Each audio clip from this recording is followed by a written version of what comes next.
Pour utiliser la calculatrice Graph35 plus Casio, pour faire de la régression linéaire, il faut paramétrer un petit peu son menu de statistiques. Donc première chose, je me rends donc dans le menu Stat.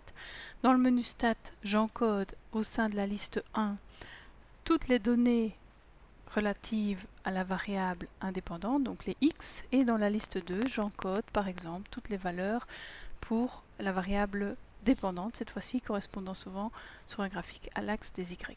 Alors, un petit réflexe rapide, et lorsqu'on a fini d'encoder, s'assurer que les deux colonnes que l'on vient d'encoder ont exactement la même longueur. Ça, c'est la première chose. Voilà qui est fait. Alors, une fois que j'ai encodé ces deux calculs, je vais vouloir effectuer toute une série de calculs sur ces deux colonnes, et donc j'appuie sur F2.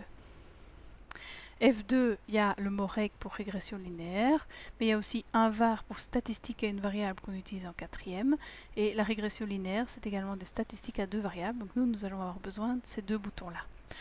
Pour spécifier à la calculatrice avec quelle colonne elle doit travailler, on va aller d'abord une première fois sur Setting, donc F6, et on va lui dire, ou en tout cas on va vérifier, que notre calculatrice va bien travailler dans ce cas-ci avec la liste 1 comme xlist et avec la liste 2 comme ylist, variable indépendante et variable dépendante. Si vous avez le moindre doute et que vous avez peur de faire un faux pas, vous pouvez également mettre liste 1 et liste 2 dans un var list et un var fréquence, mais normalement, nous ce qui compte, c'est que pour deux var, la calculatrice prend bien en compte la liste 1 et la liste 2 dans cet exemple-ci. Quand c'est fait, on quitte. Et là, on appuie sur deux var. J'arrive sur un double écran pour lequel j'ai toute une série de symboles. Il faut savoir que le x surmonté d'une petite barre horizontale, ça revient à calculer la moyenne des x.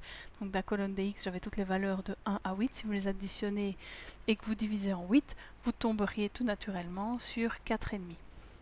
Alors si vous devez calculer le point moyen, le point moyen est composé d'une abscisse moyenne, donc 4,5, et d'une ordonnée moyenne que vous allez chercher en descendant à l'aide de la flèche. Voilà, le y moyen, rappelez-vous c'était des grandes valeurs que j'avais mis entre 12 et 80, et la moyenne des y bar c'est 52,75.